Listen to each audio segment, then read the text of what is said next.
Hello everyone, back to again with me. Today I'm making another video about PVR, Point Favorite Chapter Novel. So we still read it, continue the truth about woman because I think right now we are already 70%, 79% from all the book we already read it. But today we read chapter 10 about the social form of the sexual relationship, with the point 1 about marriage third in third 377 page. So we have 23 pages in this chapter. So yeah, I don't know, maybe it's more longer than before, but let's see. Yeah, you can see me, right? The race flows through us. The race is the drama, and we are the incident. This is not any sort of poetical statement. It is a statement of fact insofar as we are individual, insofar as we seek to follow merely individual and we are accidental, disconnected, without significance. The support of change is so far as we realize our self-experiment of the species for the species. Just insofar do we escape from the accidental and chaotic. We are episode in experience greater than ourselves. Heidi Wells. I think I really want to move to here. There's no subject, says Bernard Shaw in his delightful preface to Getting Married, on which more dangerous nonsense is told and touched than marriage. And in the truth, it is not easy to avoid such a falseness if we understand at all the complexity of the relationship of the sexes. Sentiment rule our action in this connection, whereas our thought on the subject is directed by intellect, and the demon of the emotion are at the one more imperious and tyrannical and more fastidious and more critical than are the demand of the mind. Just the more firmly reason check the riot of imagination, the greater the danger of error, of all of which what is the moral? This is this useless to talk or to think unless it is also possible and expedient to act. But it noted then the first that our marriage custom and always are founded and have been framed not for or by this personal needs, that is the likes and dislikes of man and woman, but the exigence of social and economic necessity. From this will be readily seen that individual inclinations are very likely, even if not bound to clash with as they seek to conform to the usage of society. Always there will be tend to be prevalent everywhere a hostility at the time talent, at the other active between these two forces against the special desire of women and men on the one hand, and the laws enforced by social and economic community on the other. Always there will tend to arise some who will desire to change the accepted merit from just who, considering first the personal needs, will advocate the loosening or the breaking of the marriage bond, while the other looking only to stability, which is they believe to be founded in law and custom, will seek to keep on to make the tie in this low level. This is perpetual conflicts. It seems to me the greatest difficulty that has to be faces in any effort to readjust the condition of marriage. In our contemporary society, there is a deep lying dissatisfaction with the existing relation of sexes, a yearning and a restless need for change in no other direction, are no confusion and, and uncertainty of the contemporary mind more manifest. The change that has taken place so rapidly in the attitude of women and men that brought right a very strong and what seems to be a new revolt against the ignominious condition of our amatory life as bound by coercive monogamy. We are questioning where before we have accepted and are seeking out new ways in which mankind will go because it must. Yet, just because of this imperative, again, the greater caution is called for in introduction any changes in the law or custom affecting marriage. Present social and economic conditions are to great extent chaotic. It will be sorry thing if in hence we were to establish practice that must come to an end when we have freed ourselves from the present transition changes that would not be for the welfare of generation still unborn in will however hardly be denied by anyone that reform is needed. All will admit that a change must be made in some direction and an attempt to say where it should be tried must therefore be faces. Does nature give us any help in solving the problem? None do whatever. Well, seems indeed that nature has in some way arranged the law of relation in the regard to the need of the two sexes are very variable. But putting this aside for the present, it is clear that in regard to the form of marriage, nature has two preferences always are equal to her, provided that the race profit by them, or at least does not suffer too much from them. We found abundant proof of this in our examination of marriage and the family as established already in the animal kingdom, the modus of sexual association over great variety, no species being of necessity restricted to any one form of union, polygamy, polyandry, and monogamy. All are practiced. The family is sometimes patriarchal, though more often it's matriarchal, with the female the center of it, and her love for the young infinitely stronger and more devoted than male. Through even this direction, there are many and notable exceptions. When we came to study the history of mankind, we found similar condition persisting. Separate group living as the best could without carrying out the theory, their sexual conduct ordered by complete minds between the procreative needs on the hand and the necessities of the social condition of the other married form as we understand them. We are for long unknown the relation of the sexes slowly evolving from a more or less restricted promiscuity to a family union at the first merely temporary and only later becoming fixed and permanent.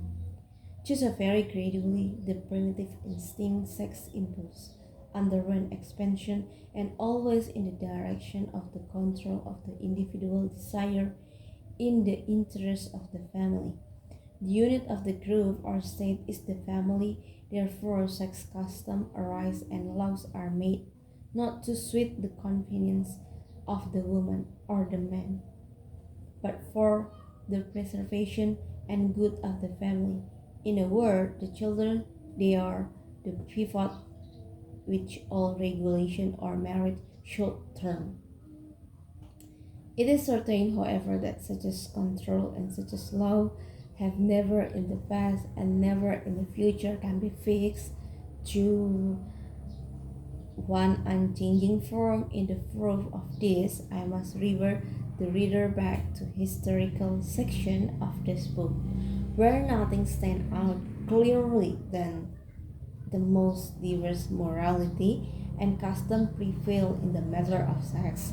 Wherever, for any reason, there arises a tendency toward any form of sexual assertion, such as wrong is alike to be established as a habit, and persisting it comes to be regarded as a right, and is enforced by custom and later by the law, and also sometimes sanctified by religion.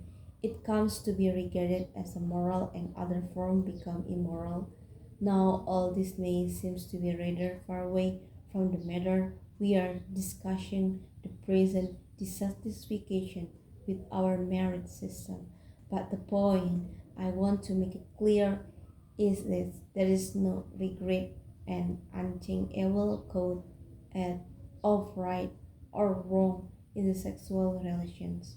Our opinion here are based on the most part on traditional morality, which is accept what is as right because it is established a small but growing minority, looking in an exact opposite direction, turn to an ideal morality, considering the fact of sexes not as they are, but as they think they ought to be. Both these attitudes are like harmful.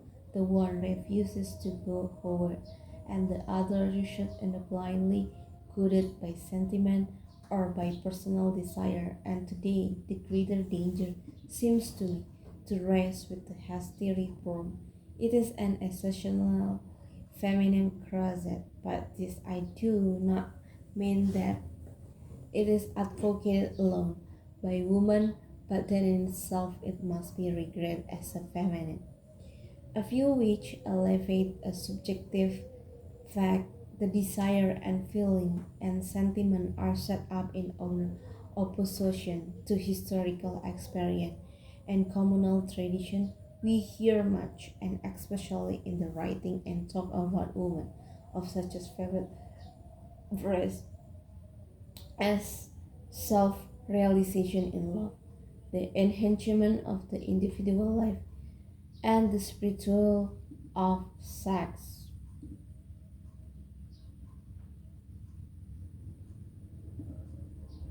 Such as personal view which is exalt the passionate of the individual above the enduring interest of the race are in indirect eh, are in direct opposition to progress.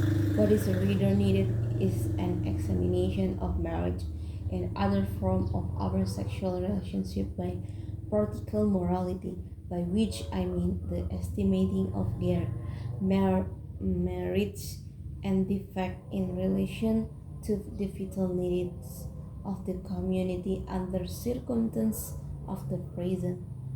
To do this, we must first clear our mind from the belief to regret our present form of monogamy, marriage as organized by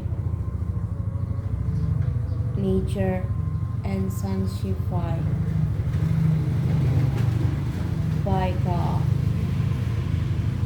He who accepts the development of the love of one man of for one woman from other and early from association may well look forward in the faith to a further progress from our existing marriage.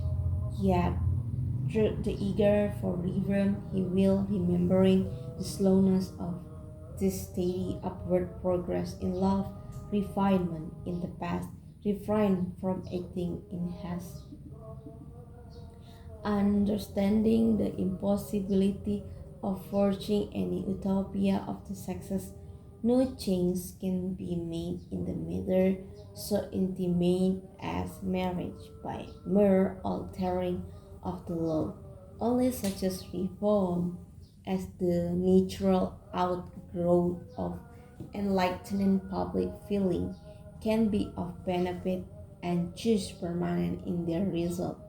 I must go further than this and say that what may be very possibly be right for the few cannot be regarded as a practical, moral, and good until it can be accepted and acted even by the people at the large in sex more than in any other department of life where are all linking together.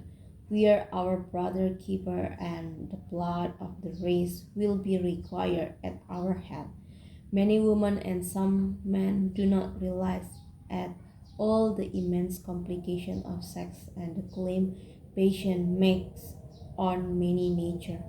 I am sure that this is the explanation of much of the foolish talk that one hear.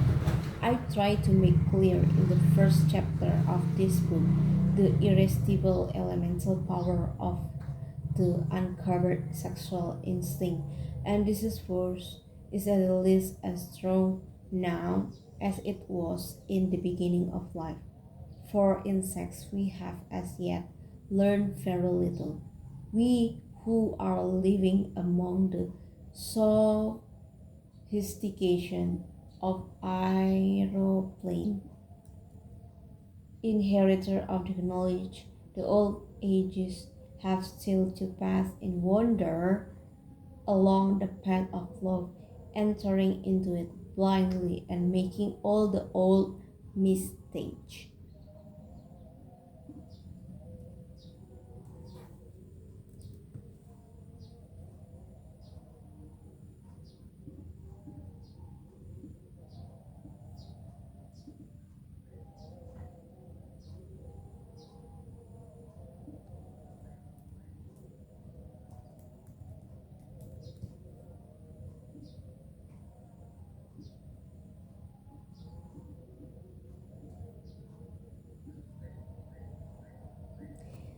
Am I? Then I afraid that I played choose for collusion? No, I'm not.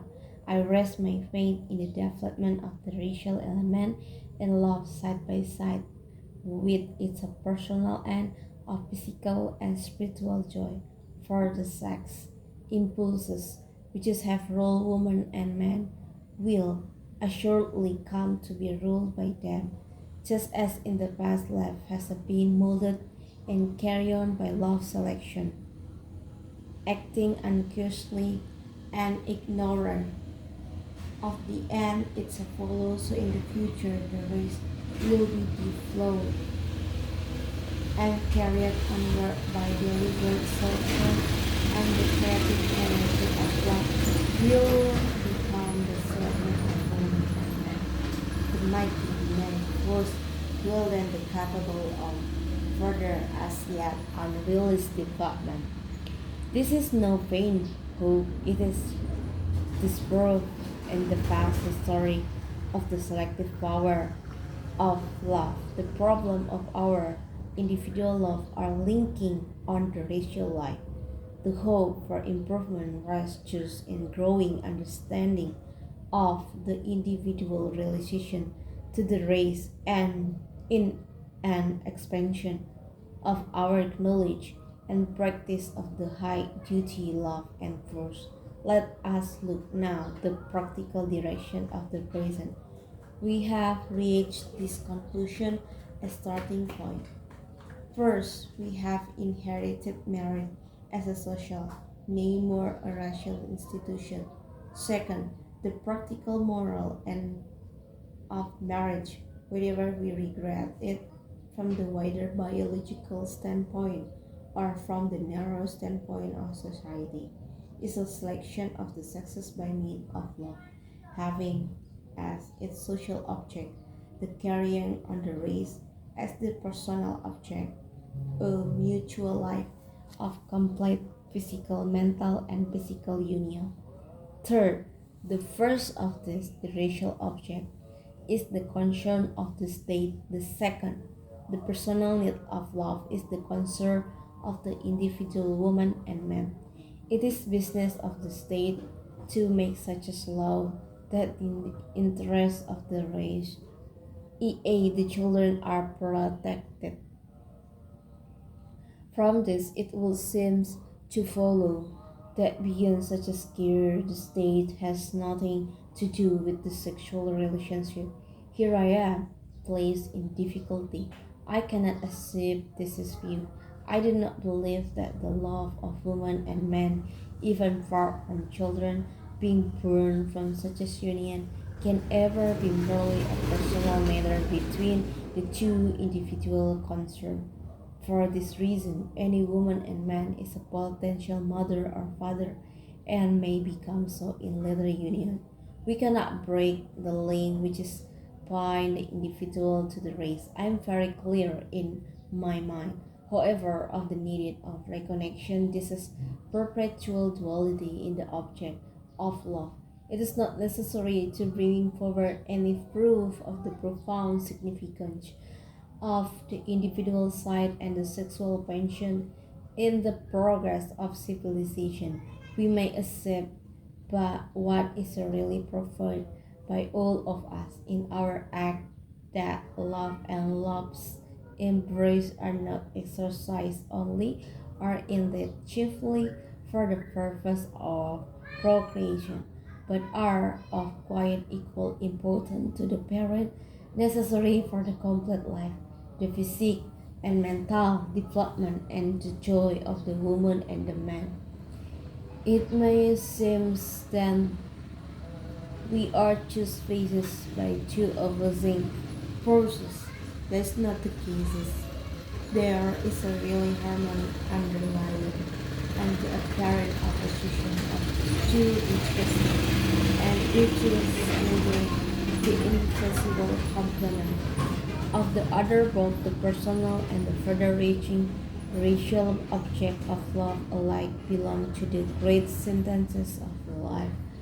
I do not, of course, deny what everyone knows that there is at the present and the position and even conflict in certain individual cases. This is but one side of chaos and the wastage of love. But this is doesn't change the truth. There can be no gain for the individual in the personal aim of love unless there is also a corresponding gain to the wider racial end. The element of self-assertion in our loves must be brought into correlation with the universal and immortal development of life. This is so evident, this will not wait to elaborate it. Further, I will only point out that all the good as also the evil that the individual is able to gain from love must ultimately react also for the benefit or the wastage of the race. Just we have to get every good that we can out for our sexual experience for ourselves. For this very reason that we do not stand alone.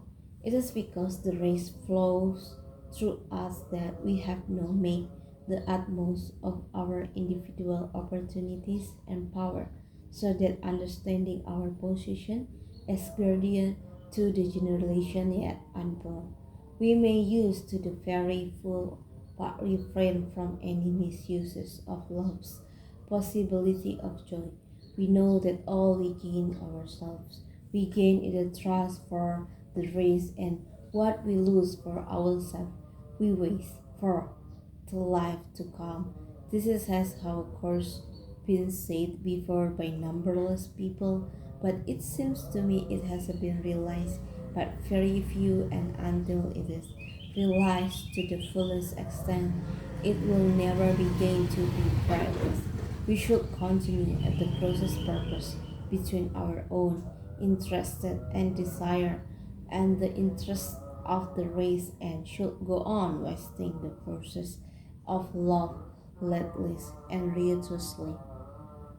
Armed with this conclusion, I should not attempt to examine our existing marriage in its relation for the first to the needs of the children, second to the individual needed apart from parentage. The extent of the problem involved is almost illimitable. Just all that I can be do is to touch very briefly and insufficiently on a few facts. As we question in turn the various system of marriage, it becomes clear that monogamy, its form which has most widely prevailed and will be likely to be maintained because of its superior survival value, in other words, because it the best serves the interest and the race by assuring to the woman and her children and the individual interests and providence of the father. I believe further that monogamy of all the sexual associations serve best the personal need of the parent and moreover that it represents the form of union which is in harmony with the instinct and desire of the majority of people. The ideal of permanent marriage between one woman and one man should last for the life of both must persist as an ideal, never to be lost. I wish to state this is as my belief quite clearly. The higher love in the true merit is the veritable love in the life to be and beside its all experiment insensation with root in their emptiness and their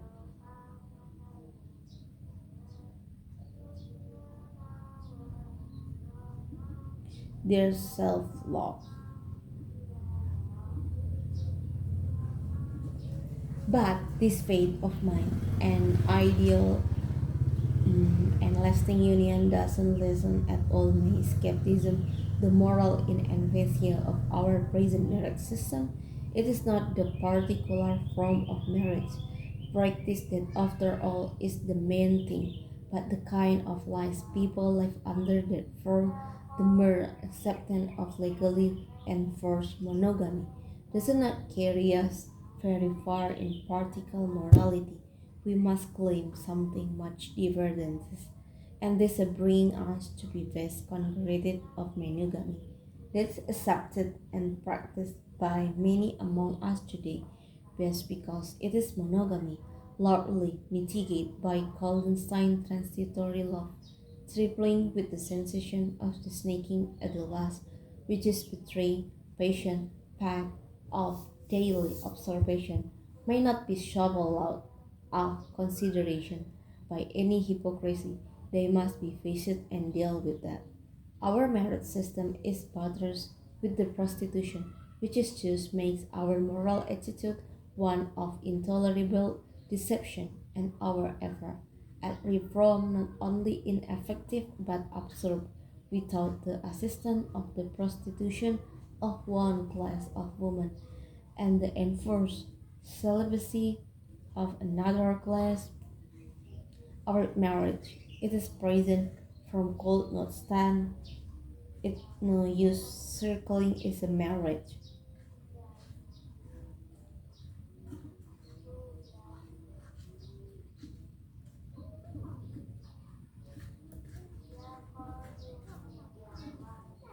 Cannot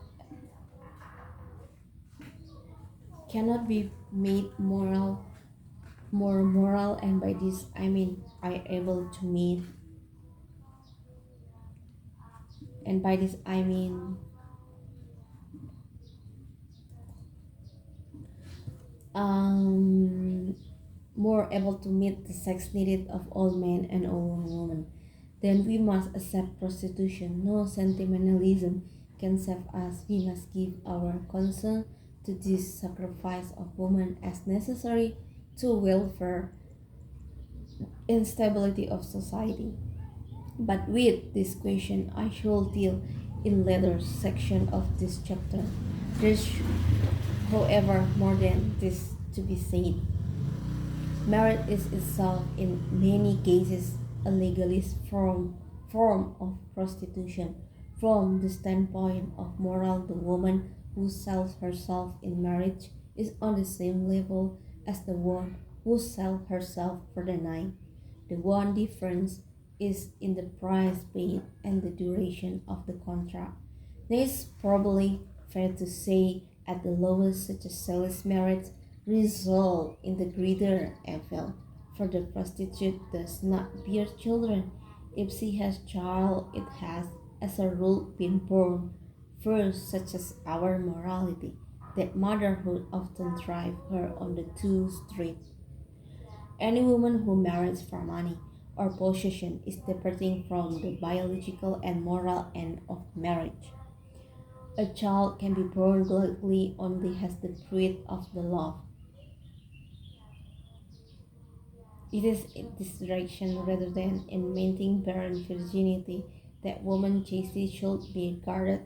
We may execute women on the ground of possible ignorance, but none the less have the condition of marriage been unfavorable to the development of fine moral feeling in woman or in the man. No one can have failed to feel surprise at the man many goods are contained. Two more three, it's one thing that must be set against. The claim women make us the morality superior sex. Mr. Wells, whom I have already quoted in these matter places, in the mouth of one of this character in his reason to marriage, a terrible indictment of woman. The court. If there was one thing in which you might think women should show a sense of some divine purpose in life, it is in the matter of children, and they show about as much care in the matter of as rabbit. Yes, rabbit, I stick to it. Look at the things a nice girl will marry. Look at the man children should submit to bring into the world cheerfully, proudly, for the sake of the home and the clothes. The fact in our marriage in this present legal form is primarily an arrangement for securing the rights of property. This is itself is not necessarily ever. Economic necessities cannot be ignored in any form of the sexual relation. It is rather a readjustment that is a color for here. We have seen how admirable a marriage system based upon property in the form of free contract worked in Egypt, and how happy were the family relationship under the system of equal partnership between the wife and husband. I should again recommend the careful study of this marriage contract to all those interested in marriage reform. The contract were never fixed in one form. All that was required being that the interests of the woman and the children were in all cases protected. Take again the Roman marriage, which is it is let us find development has special interest as the historical of modern marriage system. Maybe trace back to it the Roman came like the Egyptian to regret marriage as a contract rather than a legal form in the custom of usus, which is supplanted the early and sacred confession. There was no ceremony at all. I would recall to the memory of the readers the significant fact that in both these great countries, this is freedom in the marriage was associated with the freedom of women. It must be recognized that these two forces act together. Traditional custom in marriage, as in other departments of life, tend to become worn out, and whenever any from possesses too heavily on sufficient number individual acting against instinct of our interest of just concern, This is a rise movement toward reform. This has happened in Rome and led to the establishment of marriage by uses, which was further modified by the practice known as convention in Venice, whereby the wife, by passing 3 nights in the year from her husband, was able to break through the terrible right of the husband Manus. It's possible that by some such a simple way mm, of escape, we may come to change the pleasure of our conceived marriage. The brief glitch at our marriage system proved it to be founded on the patriarchal idea of woman as the property of man, which is sufficiently illustrated by the fact that a husband can claim some of money as compensation from any man who sexually approaches his wife while a woman on her side is granted compensation in the case of breach of promise of marriage.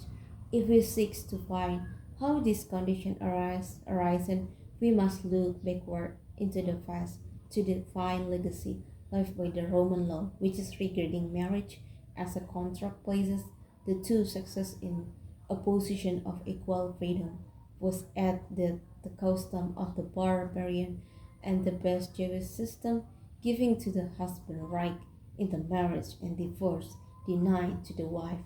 Later in the 12th century came the capture of marriage by the church and the establishment of canon law, whereby the property value of the marriage became inextricably mingled with the sanctification of marriage as sacrament, which is strengthened by Christian association and the glorification of virginity involved corresponding contempt has cast on a love outside of a legal marriage. Mm, mm, mm, mm, mm, mm.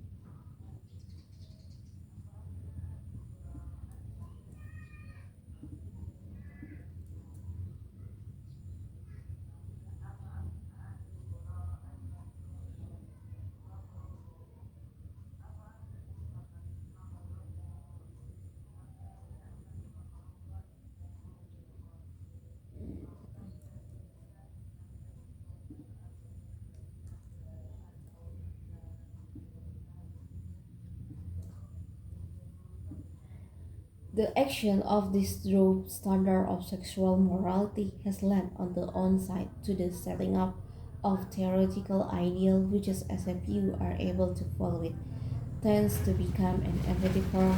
This is on the other side, led us to hidden laxity that results to waste love out to sweet finish. The Puritan view has left us an inheritance of denial. It is small wonder under such as circumstances that marriage is often immoral, so often ending is repulsion and weakness. Our sexual morality, it has been said with fine truth by Havelock Ellis, is in reality a bastard form of the union of property morality with primitive ascetic morality, neither in true relationship to the vital fact of life. It may indeed be doubted if apart from property consideration we have left any sexual morality at all. How else were it possible for marriage, which is if it so to fulfill is a moral biological aim, must be based to physical and mental affinity and fitness to be contracted, as it often is without knowledge or any true care of this essential factor, and moreover to guarantee a permanence of relationship just enter into blindly. At least it should be considered necessary that a certificate of the health of the partner be obtained before marriage. What is required to ensure our individual life ought to be demanded before we create new life.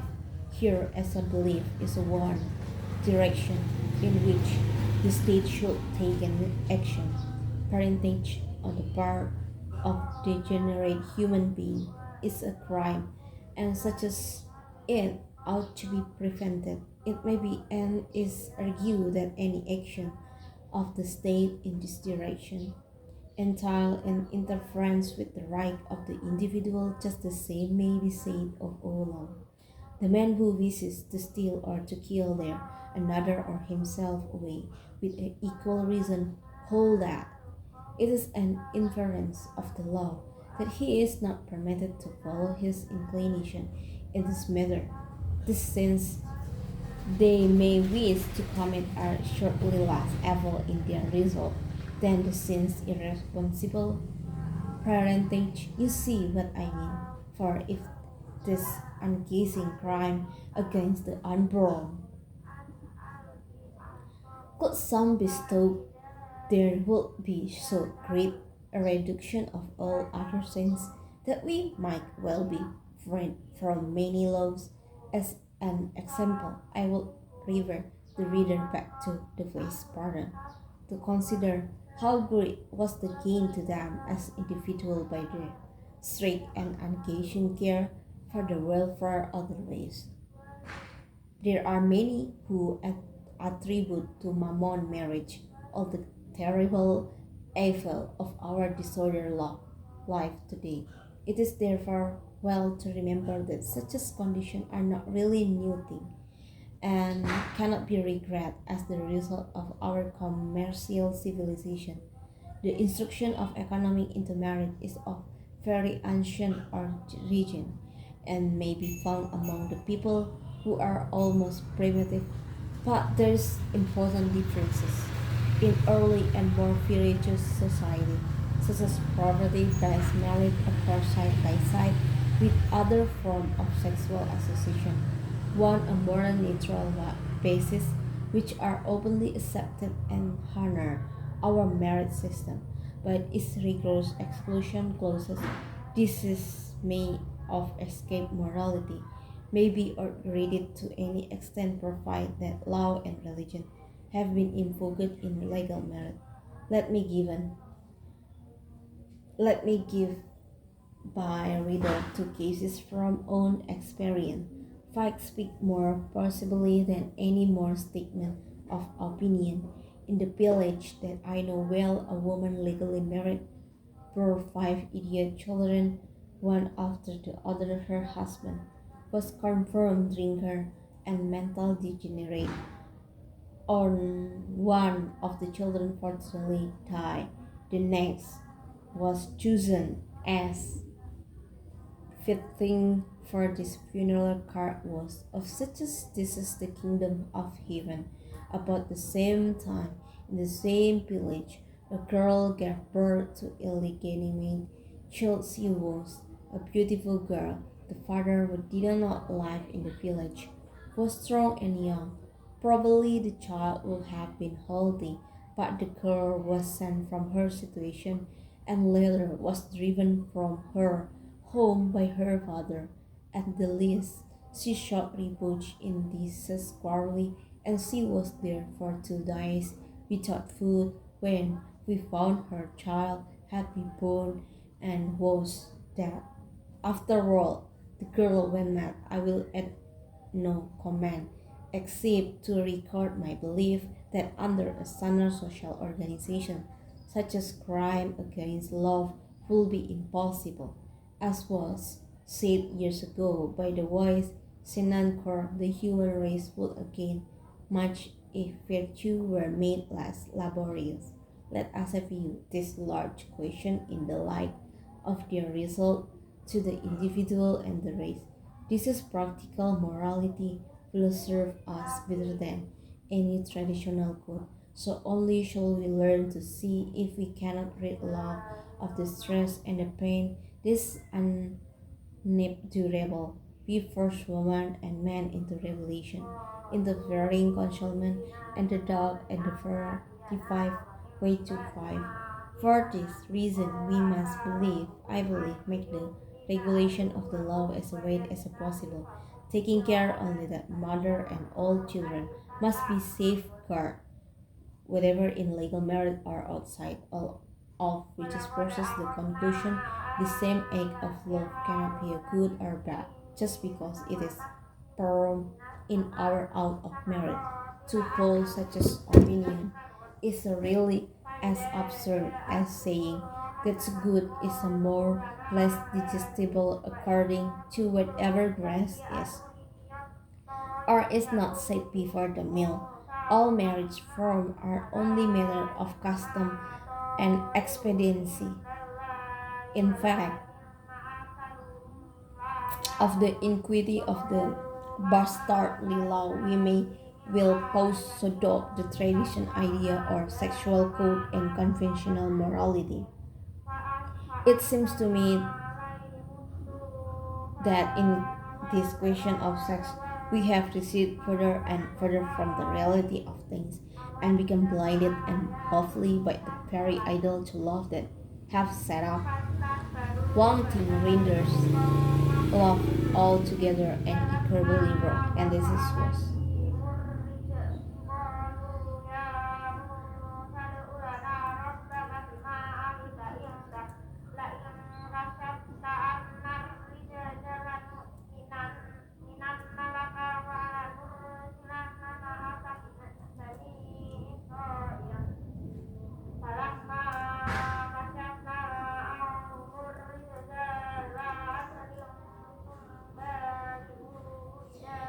The terribly high death rate among illegitimate children alone suffices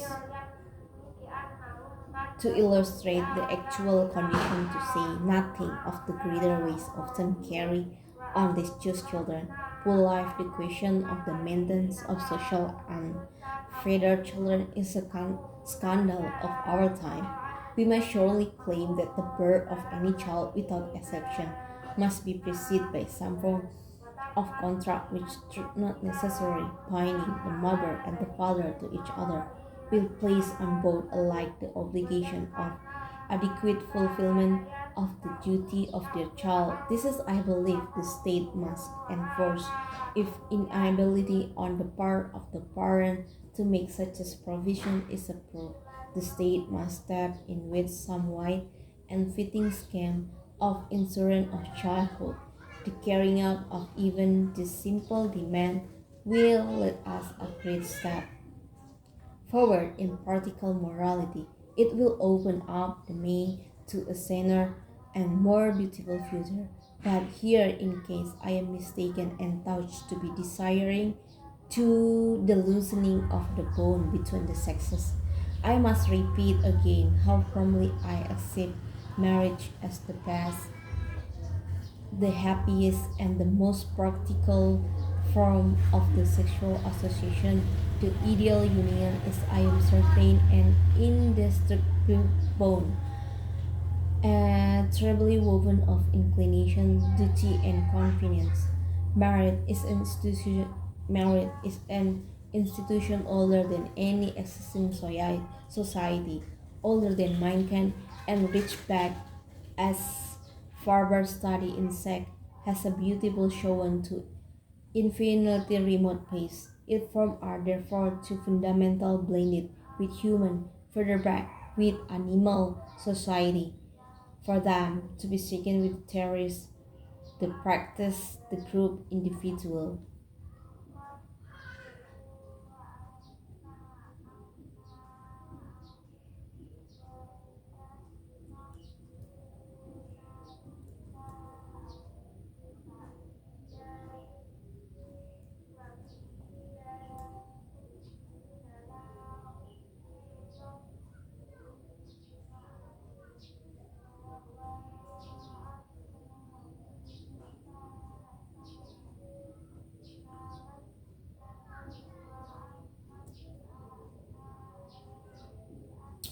Choose, I accept marriage. I believe that the form must be regulated and cannot be left to treatment of individual desires against the needs of the race. Therefore, some who, in seeking liberation from the ignominious condition of our present amatory life, are wishing to rid marriage from all legal bonds and are pointing to free love as the way of escape. To me, this seems a very great mistake. I admit the splendid imaginative appeal in the idea of love's freedom as it is a put forward, for instance, by the great Swedish feminist Ellen K. I am unable to accept it as impractical morality. This is, I believe, should be the only sound basis for reform. The real question is not what people ought to do, but what they actually do and are likely to go on doing. It is this fact that the idealist fails to face love is a very mixed game in that, and all that Mrs. Reform has never been able to do is to make bad guesses as the solution of this problem. The fundamental principle of new ideal morality is that love and marriage must always coexist, and therefore, when love Jesus the bone should be broken, this is in theory, of course, right down if this or over will be possible in practice. Experience has forced to acknowledge that the most passionate love is often the most likely to end disaster, nor do I think there is ever as much lessons when no legal bond is entered into. To choose who people who have made a success of real love would probably have made an equal success of marriage. I know personally several cases in which the same woman and many which the same man has tried in secession legal marriage and free union has been equally unhappy in both. All the facts seems to me to the point in another direction for reform. I do not think that life greater central purpose of carrying on the race, not alone giving birth to fit children, but the equal necessary both parent and needing in caring for and bringing them up, can be led safely to be confused and boosted by its depend on the gratification of personal desire. I wish that I touch otherwise. It would make it all so much easier. It is useless to point back here to the action of love selection in the past history of life as civilization progressed as as individual needed become elaborate and wealth increased, we tend to get further and further away from the reality of love. We choose our partner without understanding and think very little of need future. But I want is to free merit from choose bone that can be proved that act against particular morality. I do not wish at all to lessen its binding, only to defend it against the confession of false and narrow tradition morality in love as in every human relationship. It is character that avails and prevails nothing else. Marriage is art to be the most practically moral institution that any civilization is able to produce. Women and men are likely to get out of any form on the sexual association result in proportion to that which they put into great many people put nothing into marriage and then are disappointed when they get out of it.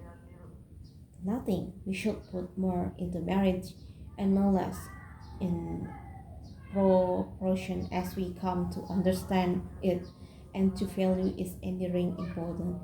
After all, it is the people of any race who make marriage, not marriage the people. The form of union is but a symbol of the people character, their desire and capacity.